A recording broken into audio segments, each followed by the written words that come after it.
Bébé. On va acheter des los lui. Ok. Oui, madame hier, et puis tu vas acheter un petit maillot. Vous tenez ça de là, ça? Oui, maman, nous avons tout ça. No problem.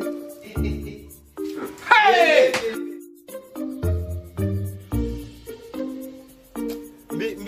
Viens acheter. Ça veut dire? Vamos dizer que o bebê. Bébé.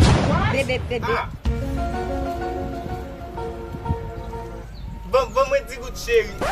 Hey. Dégoûté. Démontre des bons commerces. Oh. Ça me va dire, maman. Will you keep quiet?